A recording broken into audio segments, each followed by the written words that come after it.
Good afternoon and welcome. I'm Chris Mengel, the Superintendent of Lava Beds National Monument, and this program is co-sponsored by the Lava Beds National Monument and the Klamath County Museum. We'd like to thank the Lava Beds Natural History Association for covering the cost of travel and lodging for our three panelists today. This event is another in a series. This event is another in a series of events being held to remember the 150th anniversary of the Modoc War of 1872 and 1873. The next event will be 1 month from today when we present the Modoc War on film at 1 p.m. Saturday, March 25th at the Roth's Raglan Theater here in Klamath Falls. We hope to see you there. At the Lava Beds, we will be hosting a special event planned for Saturday, April 15th. Before we begin today's program, we'd like to acknowledge that our program takes place today within the traditional homeland of the Klamath and Modoc people.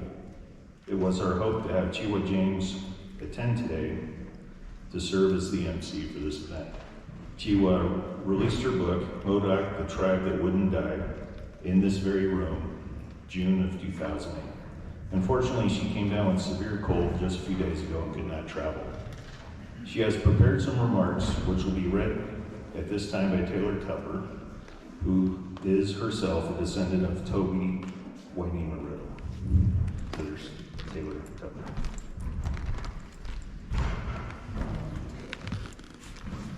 Is this the spot? They told me to make sure I'm in front of the camera. I have some things written down. First and foremost, I want to say thank you to everybody for coming. It's an honor to be here to recognize and represent Cheewa James, who is not only my mentor, but my Salmox, and we are both Hot Creek. It's always best if we start out letting people know who we are and why this is relevant today. So, Waklisi Techumbosa Nagnaklins. It's greetings and good morning, everyone.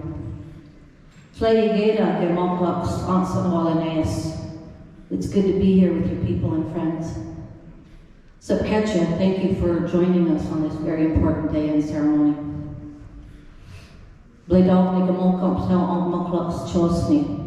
One from above, Creator, we hope and pray that you care for our people always. And to our ancestors, the reason that I'm standing here, we are nothing without you. My name, Gail Sassis Aunt Laminawatch. My name is Thunderhorse. My Christian name is Taylor Tupper. I am the daughter of Grayson Tupper and Cheryl Parrish and Jerry Parrish. And I'd like to acknowledge that my mother and my father Jerry are here today.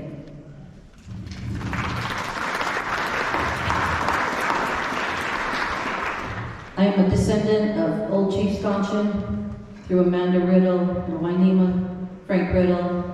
My cousins, Debbie Riddle and Maureen and Fernando are here today also.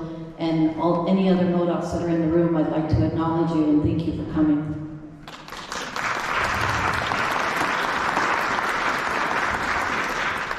I'm also a descendant of Shoshapani, Old Sheepy, who was the oldest chief during the Modoc War, who was Kitty Sheep, who had a daughter named Kitty Sheepy, who had Hiram Skeen, who had David Skeen, who had Alfreda Skeen, who had Vincent Spodner, my grandfather, then had my mother, who had me. And I talked to Cheewa last night, and she was really sad that she couldn't be here. She spent so much time and energy writing her book that helped me learn who I become and helped me learn that second part of the history of my life, Modoc, the Tribe That Wouldn't Die. I had the honor of meeting Cheewa probably about 25 years ago, and we knew right then that we bonded. And so when I talked to her yesterday, she was still playing tennis, and she was going to go dancing, and she was hoping to make the next ceremony that comes here. She was always been somebody that documents history, and it's important to talk about true history when we talk about these things for the sesquicentennial of the Modoc War. And the reason that it's important and relevant is because we're still here. She wanted me to tell you that her book evolved from her roots of actually having the Modoc blood. She was born on the Klamath Indian Agency Hospital, and she existed before it was even sold. She was born in 1939, and she said, don't start counting on your fingers, that makes her 83. She's been blessed with great health. Like I told you, she said she's there playing tennis frequently. She's a ballroom dancer. That's what we went and did on her 75th birthday, and I can tell you that she outlasted me that night. The mom, and she had a mother who would make jerky and hang clothes at the same time. Her dad was a rancher, and so the kids would jump from the perch on their barn into the hay, and gather eggs, and play with the baby animals. Her great-grandfather was Sheetko, which means left-handed man. He was a warrior in the Modoc War of 1872 and 73, and like all Modocs, their names were hard to pronounce. So Modocs were renamed by the settlers or others who moved into the Modoc country. Sheetko became Shatnasty Jim. Sheetko and his family went to Oklahoma Indian Territory on a train as prisoners of war after the war, all men in handcuffs. The Jim in Shatnasty's name became the last name in her family, so her grandfather became Clark James. She has a lot of fun, she says, explaining where her last name comes from. Her mother, Luella Mueller, was a daughter of German immigrants. She was cast out of her family for her marriage to the man of color. But when she was born, she looked pretty okay to her German relatives, and so she was accepted. On the Modoc side, Jenny Clinton was the most remarkable Modoc woman who rode all over the reservation in a buggy in every weather possible to give any kind of aid to fellow Modocs. She conducted Cheewa's naming ceremony. She named her Cheewa, which means beginning of a basket. As a young girl, she was not happy with that name. She wanted it to be something like beautiful flower or singing bird, but she got beginning of a basket. But today that's relevant because everything that starts with Cheewa just becomes something beautiful, just like the beginning of a basket.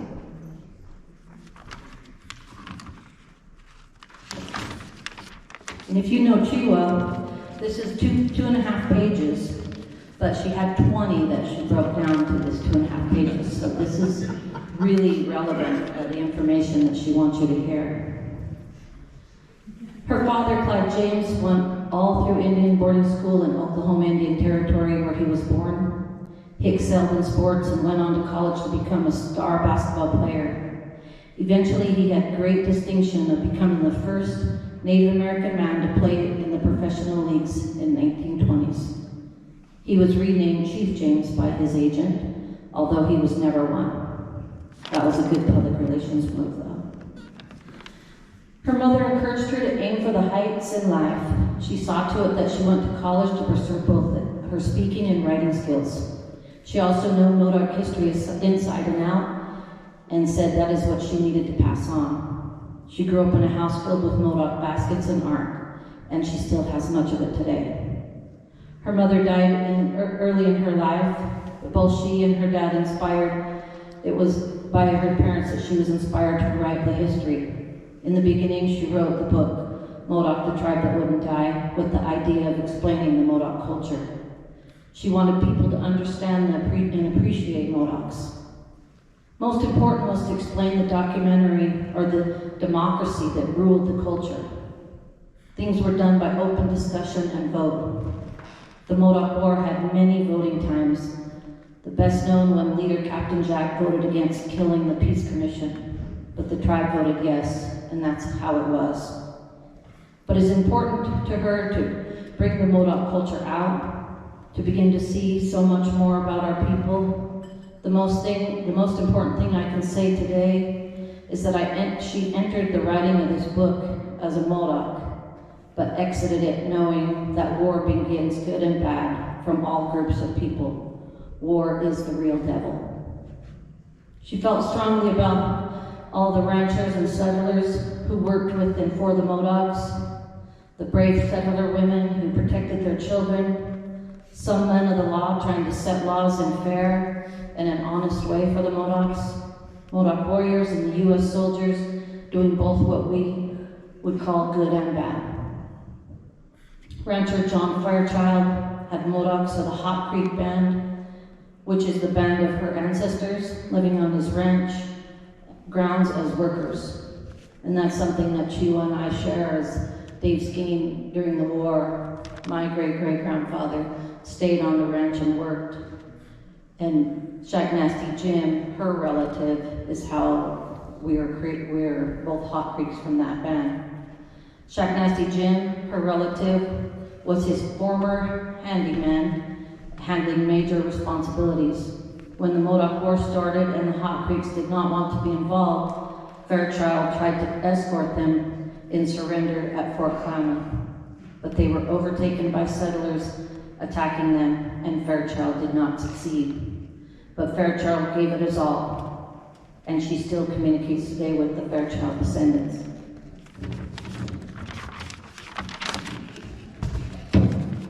I need somebody help. My fingernails are getting in my way. Hold that one.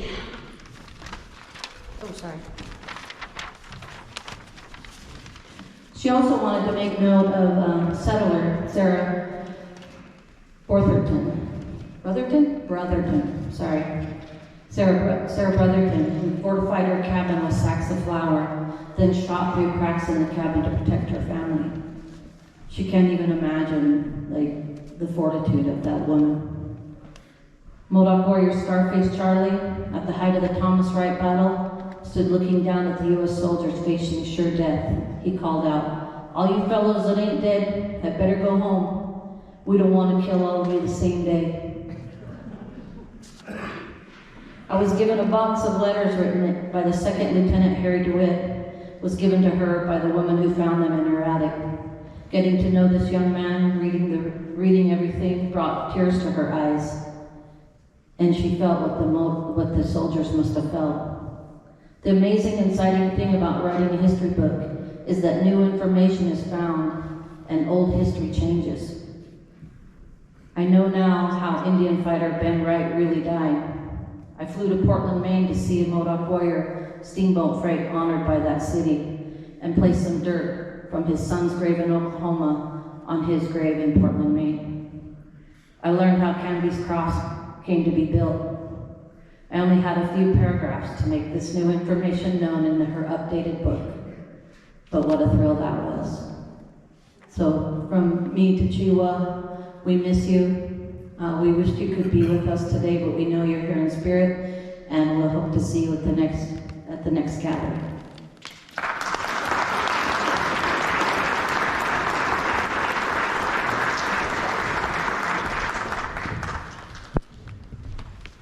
And we are very, very disappointed to learn that Cheewa couldn't be with us today, as it was our plan to surprise her with a special recognition from Lavabez National Monument and the Klamath County Museum. Even though she couldn't be here today, we are nonetheless announcing our plan to present Cheewa at the earliest opportunity with this plaque, recognizing her lifetime achievement in promotion of history, peace, and understanding. This plaque, made of locally harvested juniper and crafted by a local woodworker, Tom Spangler, includes this sentiment: "We hope to present you with this plaque at another Modoc 150th Remembrance event in the near future."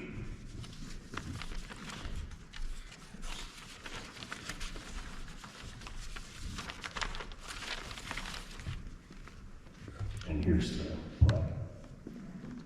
Oh, wow. So you want to just read what's inside? in recognition of significant contributions to the preservation of history, promotion of goodwill among Indigenous peoples and communities at large across the Klamath, Modoc homelands, and far beyond. Let's have you guys stand. We'll get a shot of all of us. Just a quick photo session here.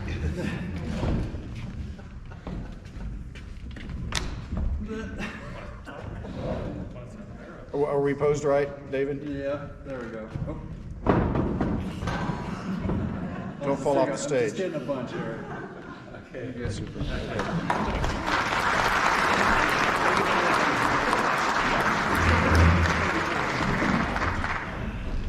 So now we'd like to introduce our panelists. First, we have Travis Boyd, creator of the Story Out West, a YouTube channel dedicated to stories from America's past. Next is Boyd Cothran, is Associate Professor of U.S. History at York University in Toronto, Canada, and author of Remembering the Modoc War, Redemptive Violence and Making of American Innocence. Let me step that way. And lastly is Robert McNally, the author of The Modoc War, a story of genocide at the dawn of America's Gilded Age. And serving as moderator for our discussion today is Mark Neupert, Professor of Humanities and Social Studies at Oregon Institute of Technology, who will moderate the panel discussion. Thank you.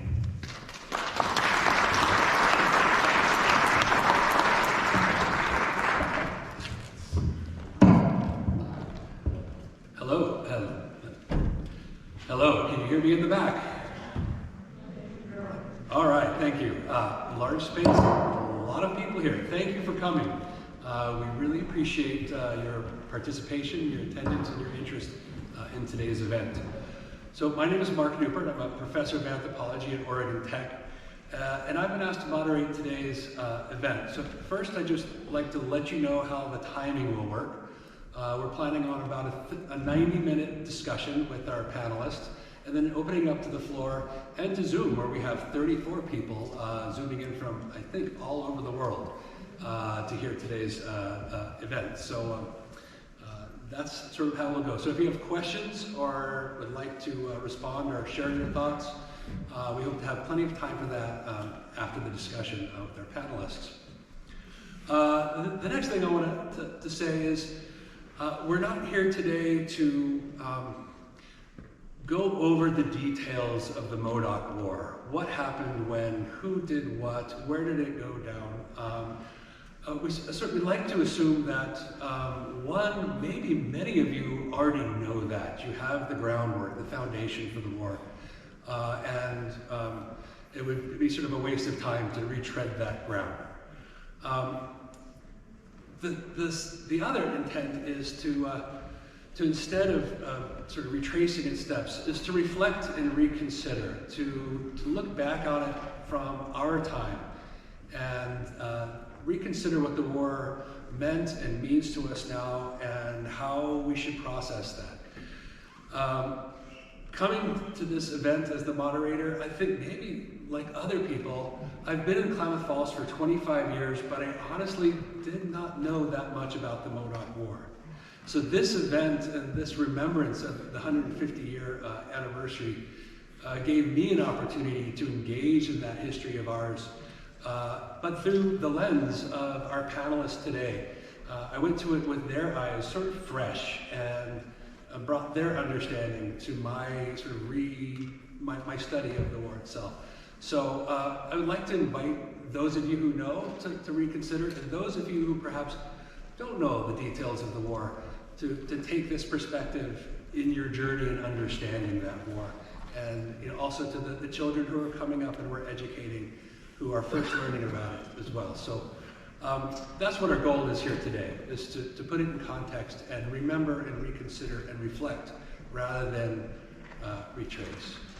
So with that, I would like to turn to the panelists who are going to be doing the talking today. And let's start by asking them to introduce themselves, who they are, how they came to their study of the Modoc War, and what they're sort of hoping to do in their work. So Travis, please start us off. Hi, can you guys hear me? No? Is that better? Turn it on. Is that? It's on, right? Is that better? Yeah. Oh, that's really good. Yeah, audio has always been kind of a problem with me. But that's fine. My name's Travis, and I run the Story Out West. For the last year and a half, I have been trying to document some of the stories from America's West. It's America's West. There's no other place like it. There's no other country, there's no other society or civilization that has something like that that's so deeply ingrained in our American culture. And I know it's important to people. I was born in Montana, and ever since I was 8 years old, I've loved history, and I'm willing to bet a lot of you are in the same boat. And so when I started documenting and filming, recording, capturing some of these stories, one of the things that jumped out to me specifically about this area, I remember looking at a map of all of the engagements between the United States Army during the Indian Wars in the American West. And you see this one little spot along the Oregon-California border. And it's, okay, well, what's that about? You know, let's check that out. And you start digging into that. And I'm always struck by people. I sincerely believe that people connect with other people. People connect with other people's stories. And so when you start looking at the Modoc War in particular, you start seeing the stories of people put in hard spots, and how do you make bad choices, the least worst choice, and how do you come out of that? And so what I wanted to do with my YouTube channel was create a foundational series of videos where someone who has no idea what any of this is can jump in and get a baseline of here's the facts, here's what's going on, and then you kind of now you know the basics. Now we can take it a step further. So that's where I've gotten at so far. Yeah, and I'll allow some jumping off points into further study areas. So just to reinforce, the Story Out West is a YouTube channel. So that's how people these days, kids these days, are actually taking from a professor. They would much rather watch a YouTube video than read the textbook that I assigned them. So as we'll discover, it's also about the stories we tell and how we reach people about them. So Boyd, please introduce yourself. Okay. So my name is Boyd Cothran, and I'm an associate professor of history at York University in Toronto, Ontario, Canada. And I came to the study of the Modoc War through my PhD research. I had been, prior to that, I had done my master's, and I had worked with the history of indigenous peoples in Yosemite National Park and their history of laboring and working in that space. For my PhD, I started thinking about issues of violence and the history and the legacy of violence between indigenous peoples and settlers in the West Coast. And I turned my attention early in that process to the Modoc War. And about 2007, I started researching this, which would eventually become my first book, Remembering the Modoc War. Early in my research into the history, I came across this incredible sentence, and it was really what sort of launched me on this journey. It was in Jeremiah Curtin's Myths of the Modoc. It's a collection of oral histories and Modoc stories. It was written in 1912. And in the introduction to his book, he says, I'm paraphrasing here, but he says something like, I won't explain to you the history of the Modoc War, because of course every schoolboy knows the history of the Modoc and where they lived, and about the great times in which they grabbed the nation's attention, and their so-called treachery and notoriety spread around the world. And I thought, wow, 100 years ago, someone could say that, and it would make sense to a national audience in the United States, that every schoolboy in America would know the name of the Modoc. And now, 100 years later, that kind of, it's not known so nationally and so internationally. And as a historian, when you come across something that seems so out of place, it makes you want to say, well, why is that? And so the question that I started when I started looking at the history of the Modoc War is, how did this event that captured the attention of the world and brought the eyes of the world to this one spot in the American West, how was it remembered? How did people continue to sit with and tell stories about that event? And how did we get to where we are now, where it is no longer in the pantheon of great Western tales? And so that got me going on this really fascinating and winding story about the ways in which the Modoc War was remembered, first nationally, I should say, and internationally, and then locally here in the Klamath Basin, through traveling shows, through local reminiscences, through local commemorations and so forth. So I'm looking forward to sharing more about that story with you guys today. Thank you, Boyd. Bob, you're up next. Yes, okay. Oops. No, it is, thank you. Amazing. I got to this book because I took a right turn on Route 299 about 45 years ago. I'm a writer by profession, that's what I do. And I was living in Chico at the time. I was on vacation, coming out of Lassen Park, and I got down to 299 near Bernie. And I just decided, why don't I go to the northeastern corner of the state, which I had not been in. And I took off.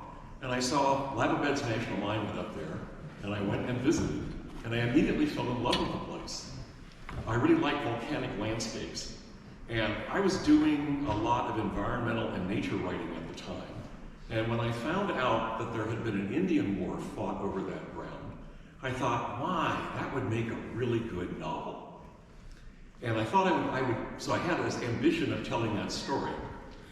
Well, about 45 years later, I finally got the time to actually sit down and focus on it. Yeah, it takes about that long. And I had, 2 kids to get through college. And I found out very quickly that my preconceptions of this war were wrong. I thought it was a story something like Macbeth. That is, that there was this warrior who manages to destroy himself and his people. And I found out very soon it wasn't that story at all. And so I flipped it from trying to write a novel, because I realized that wasn't going to work, and I began writing narrative nonfiction, which is to say, I still use a novelist's technique of storytelling, how you set up a story, how you advance it, how you lead to a climax. But the difference is you have to make sure that every single thing, every fact you have in that story is true and accurate. You can't make it up the way you can in a novel. And so I approached the story of the Modoc War much as if I were a journalist in history. I was interviewing all the various sources and pulling the story together. That was the way I came to it. And I'm looking forward to hearing questions and feedback from all of you. Well, thank you. So to dive in, let's start off at sort of the very top. What makes the Modoc War significant in the United States and its history? Who would like to jump in first? Well, I'll take a stab at it, and then I'll see what other people can contribute to. I mean, I guess, first of all, I would say that the Modoc War, it marks the end of a period of great tragedy, I think, in the history of California and the history of Oregon, and that is the genocide and the violence that accompanied settlement. And the Modoc War, in many ways, from the gold rush to 1873, it kind of marks the end of this kind of bloody era, I think, in the history of the region. I think in a broader sense, also, if it's the end of one era, which is the gold rush era, which is a local sort of story, it's also the end of a national story, which was the federal Indian policy of a peace policy. Now, after the U.S. Civil War, the country just fought this incredibly destructive conflict, right? And the last thing they wanted was to have more war. They wanted peace, right? So when General Grant runs for president, he says he's going to run on a peace policy, and that's peace for the South. But he also means peace for indigenous peoples in the West. And it was going to be the beginning of this era in which the United States was going to deal more fairly with indigenous peoples and try to negotiate when conflicts arose. And that's one of the reasons why the Modoc War takes the form it does, this long, protracted peace negotiation. Because rather than going in with the cavalry, the United States wanted to try a new approach to indigenous peoples, which was to try to talk about our conflicts and to kind of find resolutions, right? Well, that vision of how the United States was going to deal with indigenous people, it died in the conflict of the Modoc War. It came to an end with Canby's death. As Americans, as the American nation, and as the world called for vengeance towards what they perceived to be the treacherous behavior of indigenous people. Now, of course, they didn't take into consideration the indigenous perspective on the conflict. They didn't ask questions like, what do you really need to bring peace to this region? But in many ways, the Modoc War marks the end of that attempt at peace on the part of the United States. And so it represents then the beginning of what we would really think of as the Indian Wars of the 1870s. And you can draw a straight line from the Civil War to Wounded Knee. And at the center of that line is going to be the Modoc War as a really pivotal turning point in the history of the United States and its treatment of indigenous peoples. Thanks. Sure. All Travis. The thing that strikes me about the Modoc War, so reading about it, learning about it, you have two cultures and interacting, and they're not getting each other. I read a paper, some dudes wrote a paper a few years ago, and then they turned it into a book. And these guys, they distinguish between three cultures. All cultures throughout the world, throughout the history of the world, fall into three types. The first type would be an honor culture. And this is the type of culture when we don't have a strong, overarching government, and you're out on your own. And the honor, respect you need, like that's what's going to get you through the day. And you see this still throughout the world, in different spots in the world. The American Western culture in the last 200 years or so, we've transitioned from that, for the most part, to what they call a dignity culture. And this is where the idea is that everybody has inherent worth, inherent dignity.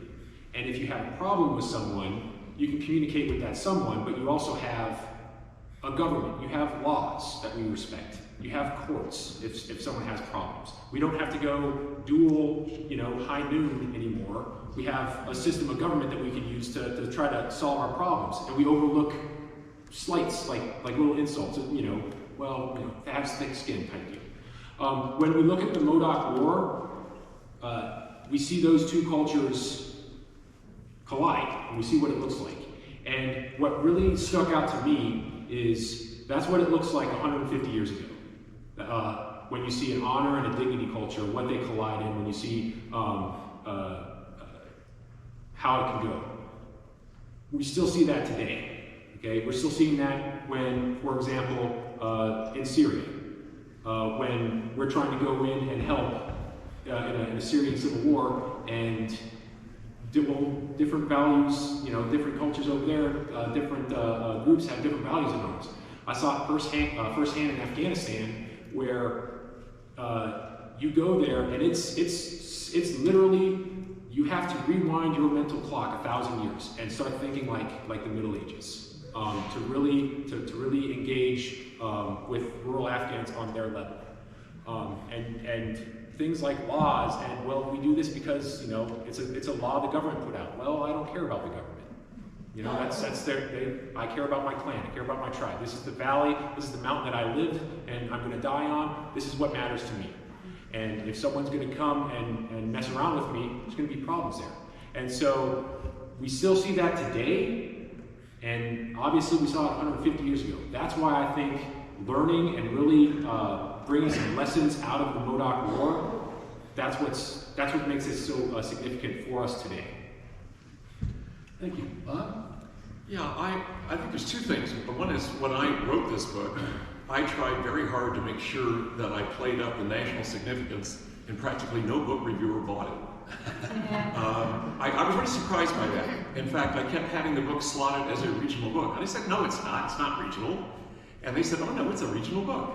And the trouble is that's kind of a frame in which both, when kind of the popular journalistic culture runs, is that if it happened inside California in this period, it's just local to that state. And that's a mistake. I mean, as both Travis and Boyd have said, I'm also really struck with the way that it's important to understand that the Modoc War happened in 2 states, and those 2 states have different histories. And I'm not real clear absolutely about Oregon's history, but California's, because I've really dug deeply into it, was from 1851 until 1873, until the conclusion of the Modoc War, it was a genocide. And there's simply no escaping that reality. It fits exactly the international definition in the 1998 Rome Statute of the International Criminal Court for Genocide. And that war ended that stage in California history, except for its repercussions, which managed to kill off about half of the native people remaining in the state. But it actually ended it, and it moved it into the very kind of national dealing with indigenous peoples that Boyd referenced. And so it sits on this pivot. I call the story of genocide at the dawn of America's Gilded Age, and that's exactly where it sits. And someday, maybe, a lot more people outside this room will understand that this was a war of greater than local significance. So what are some of the consequences of this war that are still with us today? Okay. I'm glad you asked that question, because I think that's really important to bring up at the top here. Let me take this a couple of ways. Okay, so one obvious consequence that is super important to put up front is that this conflict had huge consequences for the Klamath and Modoc people. For the Modoc Nation in Oklahoma, this represents an incredible turning point, a period that began a period of exile and created a period of diaspora for the Modoc people. And that's one of perhaps one of the greatest lasting legacies. I also think, though, that here within the basin, that this conflict has tremendous consequences that continue to live with us today. The Modoc War marked a period of accelerating settlement in the Klamath Basin. You cannot understand the early development of this region without looking at the Modoc War as being a real jumping off point that accelerated the settlement of this region. The Modoc War was present and very much front and center of everyone's mind as the railroads came in here. It's amazing, actually, even when the railroad was being built in the 1890s and 1900s to bring the railroad up here, they were talking about the potential to bring tourists to the lava beds. It hadn't yet been preserved yet, but it was already seen as a potential tourism market. Because remember, Curtin said every schoolboy in America knows about this event. So traveling to see the battlegrounds was already seen as a potential source of touristic revenue. The Reclamation Act, which brought to clearing out large amounts of the swamp and lake regions here to open up for farming. That kind of comes in the aftermath of the Modoc War. The rapid development of the timber industry, to real estate industry here in Klamath Falls, and then ultimately the arrival of tourism and the Better Road projects that brought automobile tourists up here on waterfowl hunting expeditions. All of these, I think, are made possible by the Modoc War. And then lastly, when we look at the Modoc War in its larger context, we have to remember the continuing struggle over resources in the Klamath Basin. The Treaty of 1864. The treaty established a basis for peaceful relationship between the Klamath tribes and the federal government. And that treaty continues to be in effect today. Treaties are the highest law of the land. They are the supreme law in the United States. And it continues to negotiate how resources are shared in the basin to this day. And that is a compact that was reached in the midst of this larger conflict that led to the Modoc War. Right, thank you. Consequences. I have one that actually comes from South Africa, and it was a statement from Desmond Tutu, who, if you recall, was the Anglican Archbishop in South Africa. He was a member of one of the indigenous peoples. And he said, when the Europeans came to South Africa, we had the land and they had the Bible. 50 years later, we had the Bible and they had the land. And it kind of summarized what happens. There's this terrific twisting where who owns the land, who runs the land, who makes up decisions about it, is suddenly displaced and put on to the newcomers, essentially. That consequence remains powerfully within the American Republic and the whole way we look at things. Everything from land ownership to how public lands are administered. It's an enormous and voluminous topic. Travis? Yeah, so when I think of consequences, just the way my brain works, I think of like lessons learned. Like, what can we take away from this? What can we learn? What can we do better next time?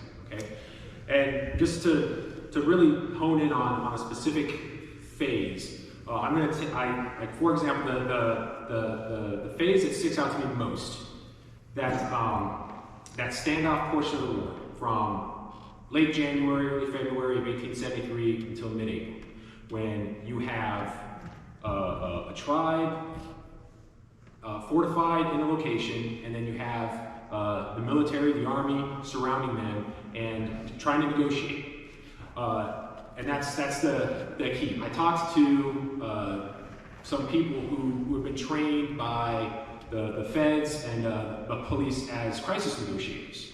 And okay, well, how would you guys deal with this? You know? And so they had some ideas that, you know, running by them, and I think there's some lessons that we can pull from that. The number one thing they talk about is time. Time is on the negotiator's side. They want to slow things down. They want to take their time. They figure as long as we're talking in good faith, we're making progress. Ultimately, moving towards some type of behavior change. So they want to slow things down. When you slow down, when you're talking, that reptilian brain that gets you amped up, that might, you know, that kind of takes over your thinking, that has a chance to subside, and you're actually thinking with your brain, and you can work together there. That being said, in the real world, you never have enough time. There's always deadlines. There's always time constraints. We see that in the Modoc War. There's physical constraints. The army is trying to pacify the situation before springtime hits, because the Modoc will be able to disappear in the mountains, and then, you know, it'll take months to get them. There's political considerations. This is on the military side. They have bosses. They have political people in charge who view this as an embarrassment day by day. So the people in charge are getting breathed down their necks like, you guys need to solve this now. And that impinges on talking in good faith. And obviously there's fiscal constraints. This is one of the most, pound for pound, this is one of the most expensive wars that we fought in the 19th century. So you got to take into account a budget, you just do. The negotiators, they talked about using a dedicated negotiator. When we see the Peace Commission, this is basically like the who's who of who's in charge here. You've got the general in charge who's going to lead the Peace Commission, and that creates problems. Who here's bought a car from a car salesman? When you make a deal, who's the car salesman got to talk to? I got to go talk to the manager, right? And if that's if everybody does that, why do they all do that? And I'm sorry for car salesmen, I'm going to blow the secret here. Number one, remember, time is on the negotiator's side. It gives time, right? And number two, it creates diffusion of responsibility, okay? I got to go run that by my boss. My boss, he's not going to go for that, okay? When you have your guy in charge, when you have the general talking to the Modoc, and the Modoc saying, you're the guy in charge, you can do this, you can give us a reservation where we want it, you're the guy, and he says, no, I can't. Well, all right, what does that look like? It looks like you're in bad faith, man. Like, you're not meeting us halfway. And so that's why the negotiators really hit that idea that you need a middleman. You really do. And that comes into the final point they brought up to me, was the use of what they call a third-party intermediary, a TPI. And that's basically a middleman. If you look at some of the negotiations that the FBI did like in the 90s, over at Ruby Ridge in Idaho with Randy Weaver, it wasn't a negotiator that talked Randy Weaver out of his cabin. It was another Vietnam vet who saw the world the same way that Randy Weaver did and said, hey, I hear you, man. We need, I hear you.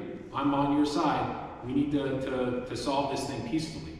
And so when I look at the Modoc War, it's like, that's one of those questions that I have that there's probably never going to be an answer to, but who would have been that middleman? Who would have been that person? Would it have been old Shanshan up at the Klamath Reservation? Could he have come down and maybe talked to the Modoc and maybe worked a little bit more effectively than the Peace Commission members? That's just one of those questions that we'll always have. But those are some of the lessons I pulled out of that phase of the Modoc. Thanks. I'd like to drill down just for a second because I hear two different ideas from Bob and Boyd. Bob points out that the Modoc War was sort of the period at the end of the sentence of California genocide. And Boyd says it's in the middle of the sentence for the larger Indian wars. So how did this conflict and its outcome change U.S. policy towards Native Americans? Well, so that's what I was kind of gesturing towards is this bigger shift from the peace policy to a more aggressive war policy, right? And you really do see this. It's oftentimes kind of rolled over because people want to get to the main event, right? And they want to get to things like Custer's Last Stand and Chief Joseph and these other kind of Geronimo, these other kind of moments that are exciting and that have become iconic. But actually between 1865 and 1873, there were a series of conflicts between indigenous peoples and the federal government that resolved themselves more peacefully, or at least attempted to resolve themselves more peacefully. And the Modoc War represents the end of that era, right? And the beginning of really a much more aggressively militaristic approach to dealing with indigenous peoples. In some ways, kind of a reversion back to the way that they were treated in the 1850s. So the Modoc War kind of represents the failure, if you will, of this peace policy that was attempted. This brief moment of possibility in the aftermath of the Civil War that could have been a different kind of country, frankly, a different kind of world. But because of the events of the Modoc War, that avenue of peace was abandoned, and instead a war footing, a war approach towards indigenous peoples was ultimately adopted by the federal government. In the case of California, the curious thing was that even as this got launched on the larger war theater of the West, in California it was fundamentally over. And that was partly because that when California became an American possession in 1846, effectively, and actually for sure in 1848 with the Treaty of Guadalupe Hidalgo, there were approximately 150,000 indigenous people in the state.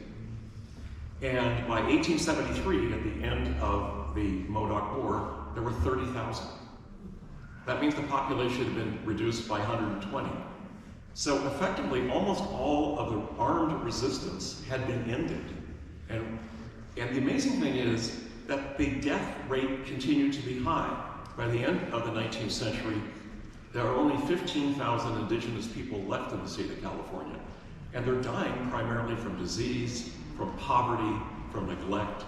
And because California has an extremely strange history with regard to Indian treaties, most of the tribes had no homeland.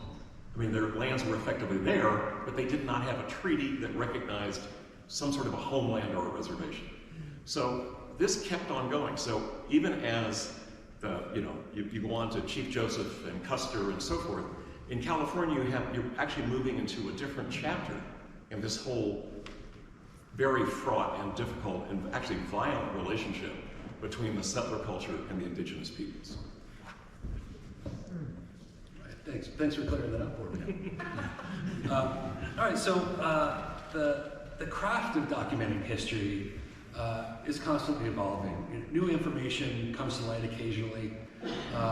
The values of the societies writing the history is constantly changing and shifting. So how have these factors, new information and and shifting values in our society, how is that affecting our understanding of the Modoc War? I guess I should probably take that one up, since that's the subject of my book. So I guess I want to lay out by kind of tracing out 3 separate lineages that I see in how the history of the Modoc War has been written about. I mean, many early histories focused on a sort of white settler perspective, right? And within these histories, the experiences of settlers, and to a lesser extent, the soldiers, are the center of the story. And when you view the events of the 1860s and 1870s from the settlers' perspective, the Klamath Basin was really the frontier of the frontier in 1873, right? And in these early histories, and this like voluminous sort of reminiscent history that was published and created dominantly here in the basin, their vulnerabilities, the vulnerability of the settlers, how alone they are and far away from help, really comes through, right? And from their perspective, the settlers were the innocent victims, and the Modoc were the treacherous murderers, right? And they were the villains of the story. And we can see this lineage present and at work from the 1870s on to the present. And this is certainly the kind of history that was written by local people, by non-indigenous peoples, and they're the ones who built many of the monuments to the war that we have here in the basin, who collected much of the oral histories and the settler accounts, and really make up the historical record that is the foundation for scholarship on the Modoc War, as well as newspapers and government documents. So that's one strand.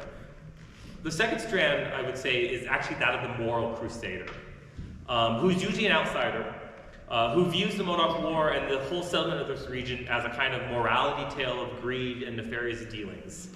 And in this strand of history, usually written from someone far outside of the region and with few or no ties back here to the basin, the settlers are portrayed as the invaders, and the Modocs are the unalloyed victims in this war, right? And this strand is usually kind of barters in a kind of a romantic idea of the noble savage as being vanishing on the frontier. And we can see this in works from the 1870s, like Meacham's Wigwam and Warpaths, a very, very popular book back in the 19th century. He does that. I mean, the subtitle to his book, it's really the first history of the Modoc War, is The Noble Chief in Chains. So you can kind of see how he's pulling on this romantic noble savage image. But we can also see in very popular books like D. Brown's Bury My Heart in Wounded Meat. If any of you have ever read that, Captain Jack is kind of like a Macbeth sort of character in that book, and it's very much a kind of tragedy tale, Shakespearean tragedy.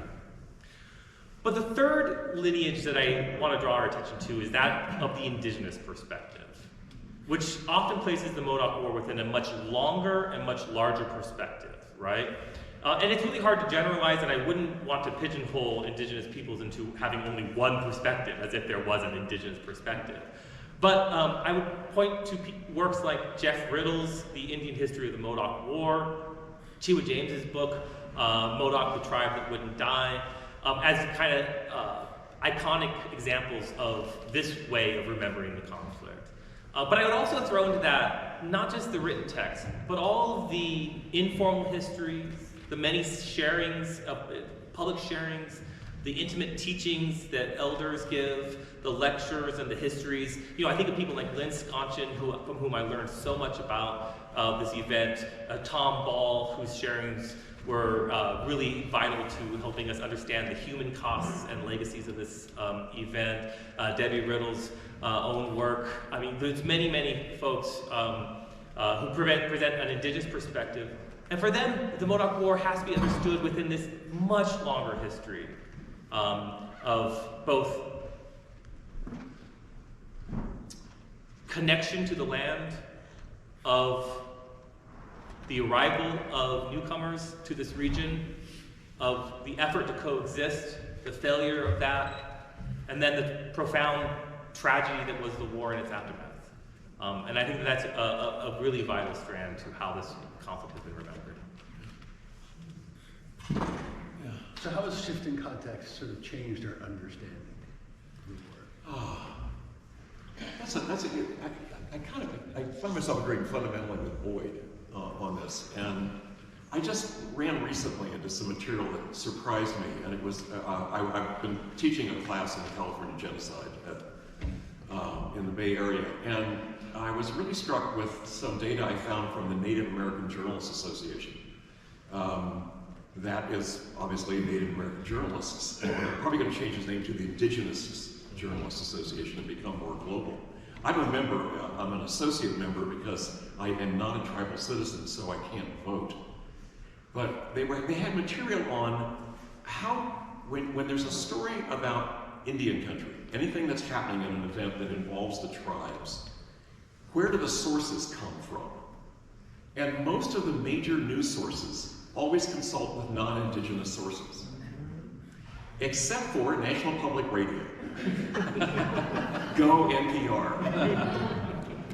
And this reflects something, that's one big issue. The other one is, so who are the journalists who cover these issues? Well, Native Americans represent approximately 3% of Americans. They represent 0.2% of practicing journalists. So guess who covers the stories in Indian country with the wrong sources? The white guys. And I think that's one of the biggest things that I see that is going to, I mean, we started out, I'm really fascinated to see what happens when people who are tribal citizens gain the particular kinds of professional training that allows them to tell these stories with a kind of immediacy and authority that comes from being a member of those communities. This is why, for example, NAJA, National Association of, Native American Journalists Association, has these active intern programs to take young graduates in journalism from any number of universities and put them in major newsrooms, like the Wall Street Journal, the New York Times, the Washington Post, the St. Louis Post-Dispatch, and so forth, to begin giving them that kind of training, so that at some point, maybe 3% of the journalists in major newsrooms will in fact be Indigenous. And all the sources on Indigenous stories are also Indigenous. All right, would you like to take a crack at that, Travis? I think the only thing I can add is you talk about society's shifting values. The one thing, well, one of the many things I see with our American culture is we like black and white thinking. We need a good guy, we need a bad guy. The guy with the black hat, the guy with the white hat. And when, the thing is though, like, none of us live our life like that. We're all in that shade of gray. There's good people who do bad things, and there's evil guys who get it right on a day. It's okay to embrace that gray zone. You know, when we look at that Modoc, when we look at this Modoc War, this entire situation, I just see people just. That's one of the things I tried to do with my YouTube channel, is I try to really capture people, because that's you and me. That's, you know, in 150 years, maybe they'll be talking about us, and hopefully they give us a little bit of a benefit of the doubt and see, like, well, that was a good dude who was just having a bad day, or, you know, someone unfortunately made the wrong call, or they made the right call, they got it right. Yeah, that's one thing that I appreciate about your YouTube videos is like bringing life to the individuals who are in the conflict and putting them in context. And it's not judging, I guess they would say these days. But to me, like, YouTube is like the latest. People have been writing about this war since the war was happening. And, you know, is there something about the context of producing content on YouTube to try to bring a new generation into this conversation that sort of shapes the story? I will tell you, YouTube right now, it's the second most popular search engine in the world, right behind Google. Who hasn't YouTube something, you know? So that being said, like, that's the new battleground. You have, they tell you, I think every minute it's 500 hours, almost 500 hours of content being added to YouTube. And granted, a lot of it is, you know, Fortnite playthroughs and games, stuff like that. But that being said, people are on there. That's the platform. That's the new battleground to get your message out. And that's what I've been trying to do. It's sort of democratizing the voice. To an extent. Yeah, but content is king. You have to be good. You have to have a voice. You have to tell a story. Just like all the way back to Mr. Fox, who was out there 150 years ago today, getting his story. Yeah. All right. So as you were working, crafting your narratives of the Modoc War, what sort of don't really want to use inaccuracies, but what sort of voids, what voices were missing, what facets of the conflict do you think were being sort of glossed over, ignored, and that these days that we can bring in to make sure we have a fuller, richer understanding of the conflict? Well, I'm going to just pick that one up a little bit. I think one thing I would really like to see, in fact, curiously, about 5 years ago, a literary publisher in Berkeley approached me and said he was putting together a series of books called California Lives. And these were 50,000 word biographies of important Californians. And he felt that Kit Bush, or Captain Jack, was one of those who should be profiled. So he asked me if I was interested, and I said, oh yeah, but I'm not the only one who should write this. And so I talked to Cheewa, and we were going to do a co-authorship, and then, curiously, the publisher lost interest. But what Cheewa had pointed out to me was, she said, there's an awful lot about him we don't know.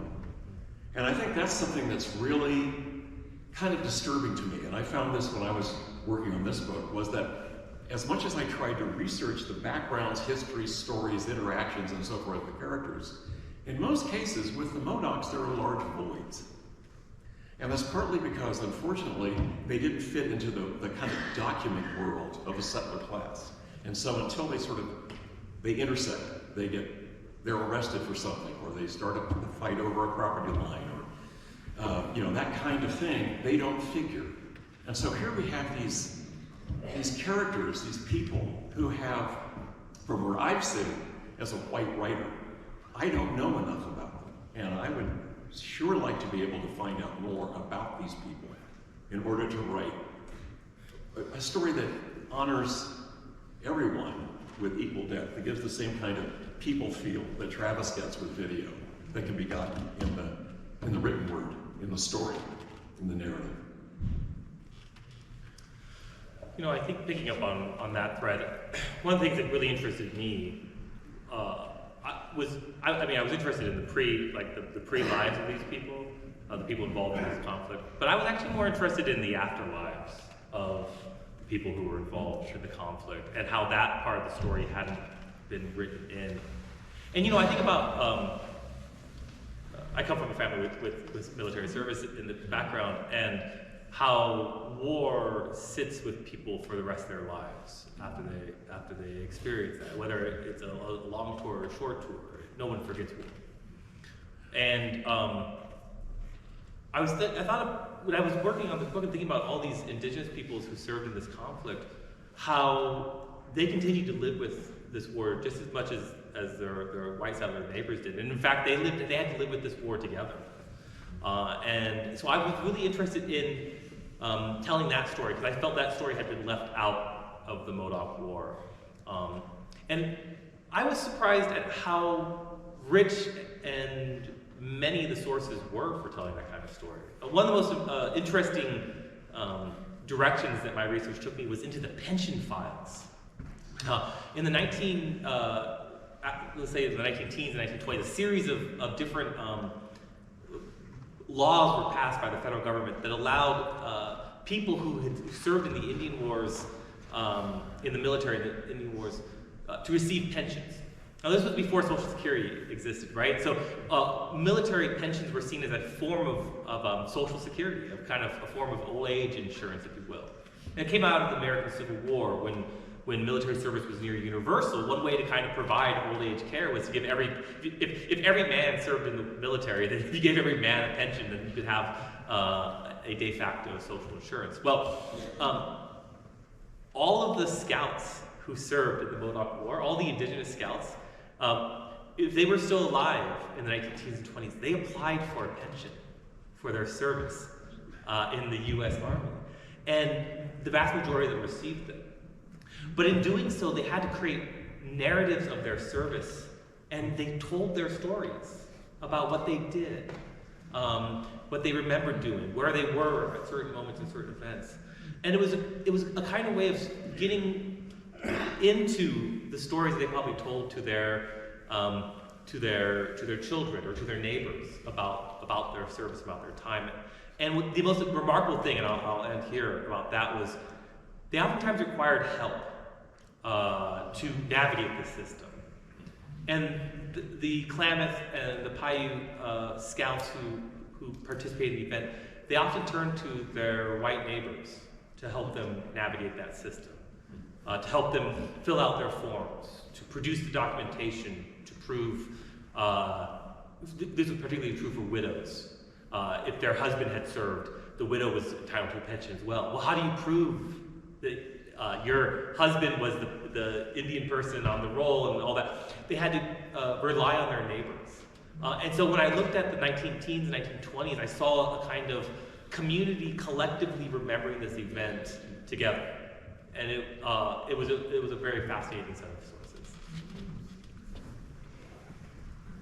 Travis, you have some thoughts, or I can reframe it for you too.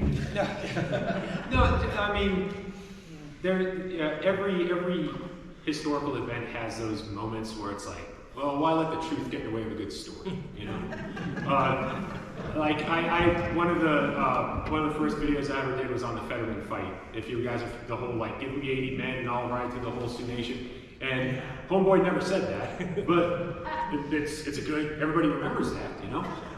And so the one thing we get bits of info like that, we just kind of treat that as gospel, and okay, well that happened, and sometimes we fail to kind of recognize that for what it is and have a little bit of discernment and grace in there. Real quick, the example that popped out to me, I remember when I was researching this thing and I read an article and someone was talking about General Canby and Captain Jack. You know, he shoots at him and, you know, weapon misfires, and so he shoots at him again, and he's just like, the guy just sat there and took it, you know?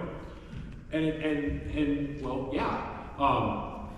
If you look at humans under stress, if you've ever been in some sort of trauma, some sort of stressful event, we've all heard of fight or flight reactions. Well, there's also the freeze reaction. Anybody who, you know, if you deer hunt and you spook a buck, and there's that moment where he's like, am I good? Did they notice me? And then, you know, something else will happen.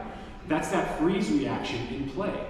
And if you talk to people who've been in car accidents, who have, you know, victims of crimes, been, you know, in conflict or something like that, and they'll say like, I didn't know what to do. I was paralyzed. I felt like my feet were glued to the ground. I was stunned. And that's just one of those areas where it's just like, you just got to peel it back just a little bit. You know, have a little bit of, well, you know, what's really going on here? That was like one of those first things that came to mind for me. And I'm sure there's others, but that was the first thing that was just like, well, let's take a little look at this. You know, one of the things that these discussions, they come from, they've each sort of shaped their work on the war at a very different scale. I mean, Travis is really focused in on individuals. How does a good person make the best of a bad situation? And Boyd is looking at sort of the aftermath and the sort of the market around. And Bob has put it in even larger context. And so maybe starting with Bob from the biggest view of the Modoc War that you can pull from the sky. How does this conflict, what is its little spot in the grand story? I think you're heading towards the cosmic war,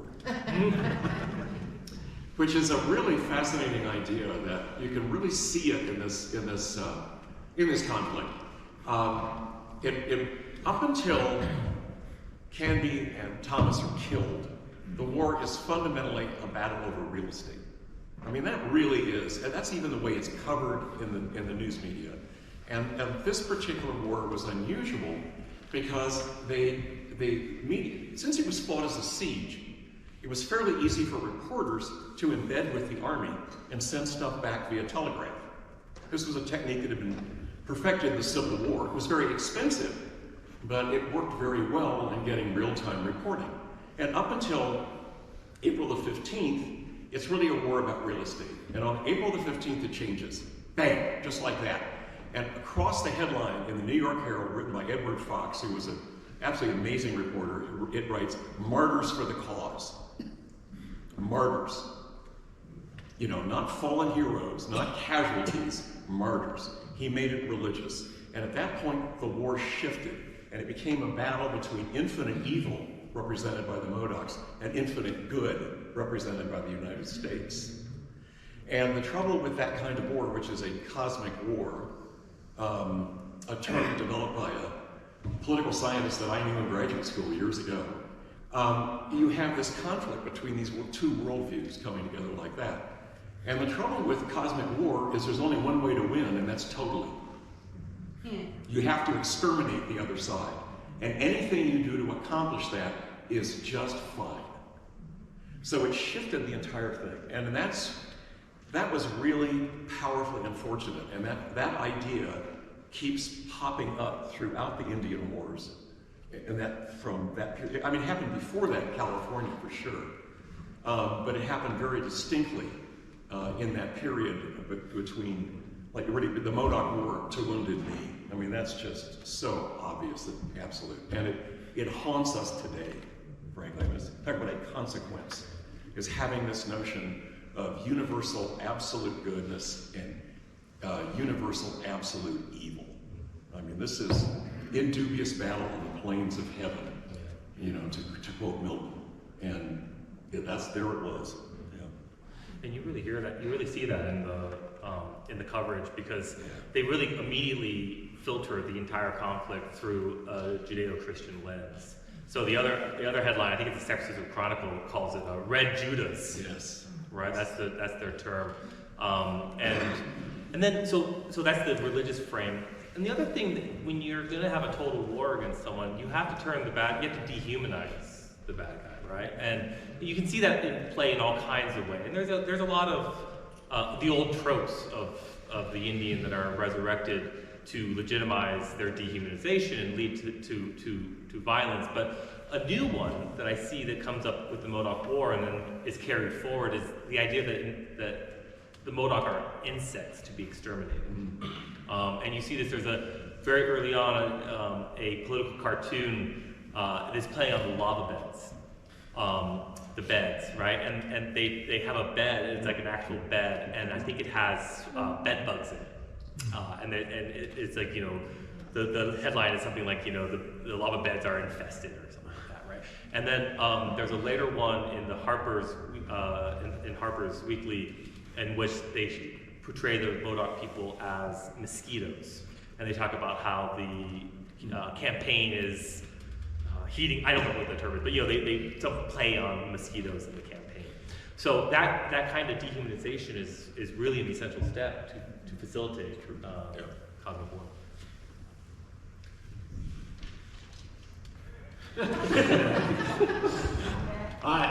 Cosmic war is a little bit beyond my scale. So we're getting close.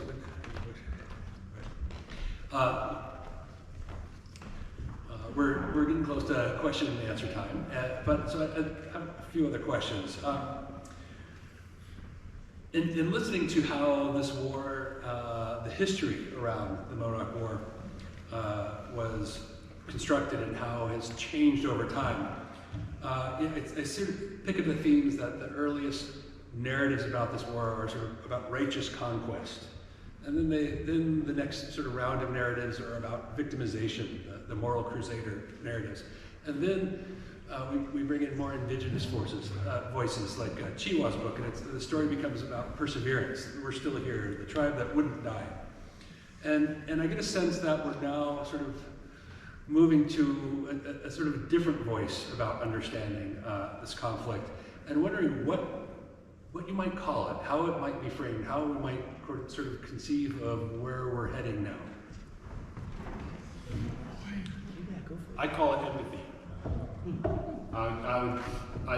The first word that comes to mind to me is empathy, and all that is just putting yourself in someone else's shoes and seeing, like, okay, I see where you're coming from. I might not necessarily agree with you, but I get your point. And I think that's really where, like, if that's my vibe talking to people and seeing the literature on this, I think we're at the point where we just want to just understand it. We just want to learn more about it. Go, great. Okay, I think there's something to be said about trying to understand approaches that involve everybody who had a role in this, as simply. I mean, I don't have a good catch-all singular term. I'm just wrapping up a book now on about John Muir and indigenous peoples in public spaces and the wilderness. And I'm finding that there's some increasingly interesting stuff going on with tribal communities and the National Park Service and the Bureau of Land Management and so forth. And for example, with the restoration of the condor on Yurok country, which was a tribal idea and is being advanced now. They led this partnership and they've made that work. And then there's Bears Ears National Monument, which is the whole idea was the 5 tribes.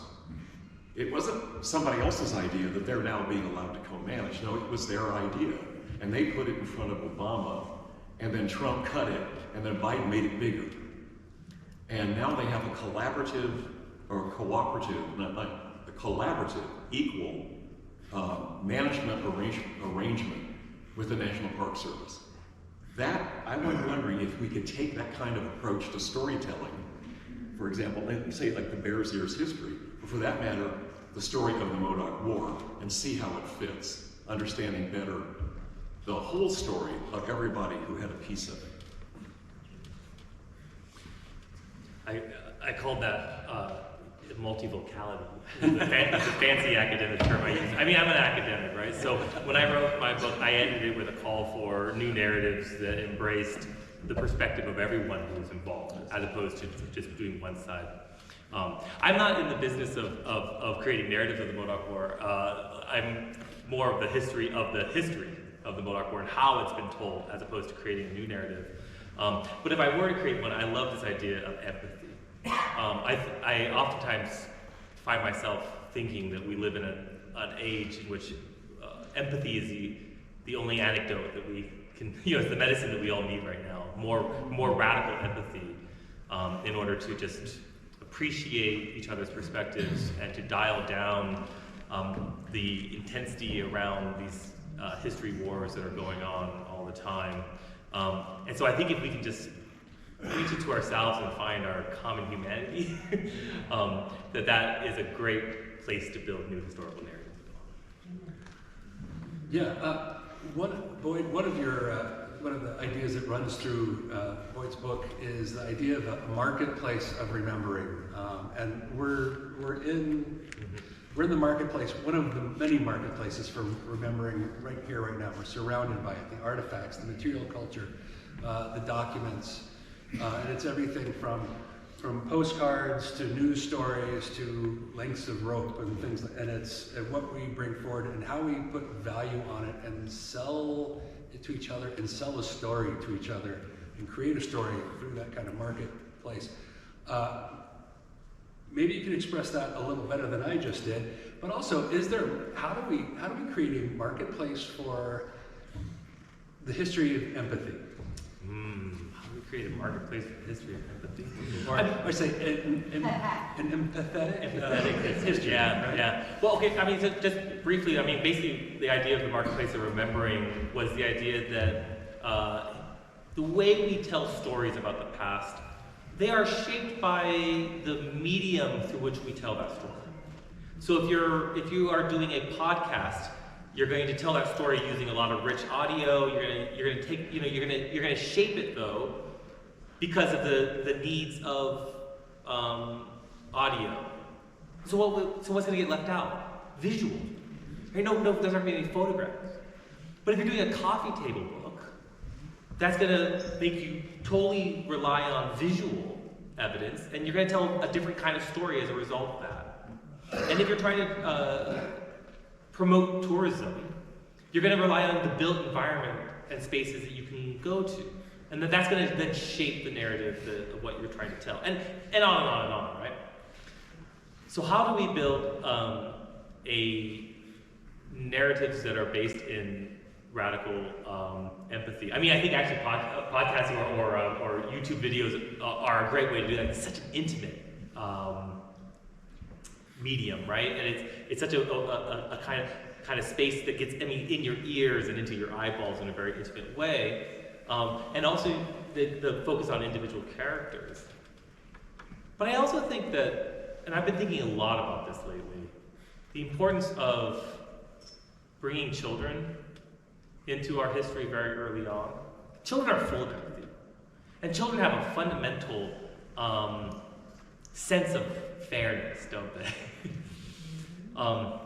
And so I oftentimes wonder about, you know, the Modoc War there hasn't been told well to children yet.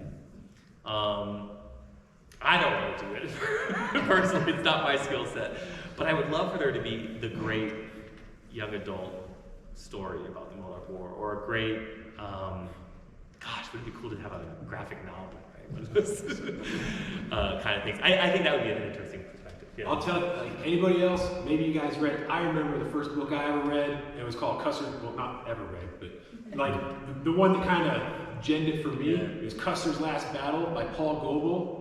And it's like it's a children's book, and it's like that ledger art. You know what I'm talking about, right? Yeah, that book is sick. Like somebody needs to, like, seriously, because you think like, if you think like you need to do this to like 14, 15, 16-year-old, no. You need to be like 7, 8, 9 years old. That's when people are like when you can really influence people. Yeah.